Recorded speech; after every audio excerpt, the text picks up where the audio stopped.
Welcome to the Salmon Runs YouTube. Enjoy the video.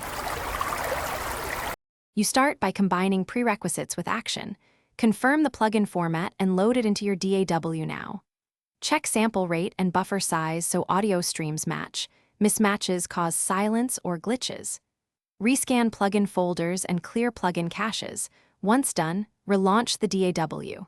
If loading fails, run the host as administrator or reinstall the plugin's binary. Updating your audio interface driver and confirming device selection in the DAW fixes most initial no audio issues.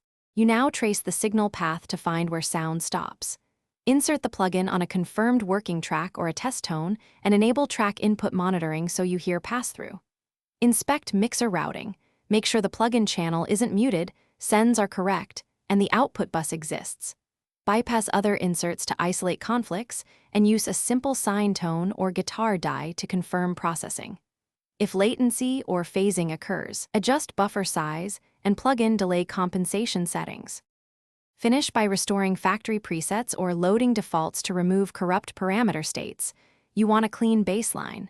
If the problem persists, reinstall the plugin or try an earlier compatible version and update the DAW to the latest stable build. Save a working session template once fixed. If nothing works, use the key troubleshooting tip.